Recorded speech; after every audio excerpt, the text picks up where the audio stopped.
Hello and welcome to Do It Yourself channel. Today I will show you where to find the option and how to add applications to the Edge panel in Samsung Galaxy S24 Plus phone. So we are talking about this panel right here, how to add more applications to it or how to remove some. So first we need to go to settings.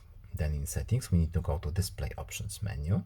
Next we need to scroll to Edge panels. So first of all, here is the switch to turn it off. So panel. Now when we open this option here, we can go to panels, and now we have selected our apps panel. Of course we can have contacts or other options as well, but what we are now interested in adding more applications to this panel.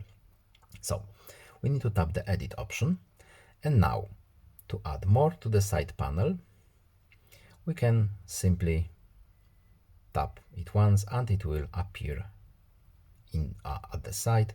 Of course, in the same way we can delete it by tapping the minus option. And now when we go back, our panel has been changed. And that's all. I hope this video is helpful to you. Please leave a like and subscribe. Have a nice day and see you in the next video. Bye.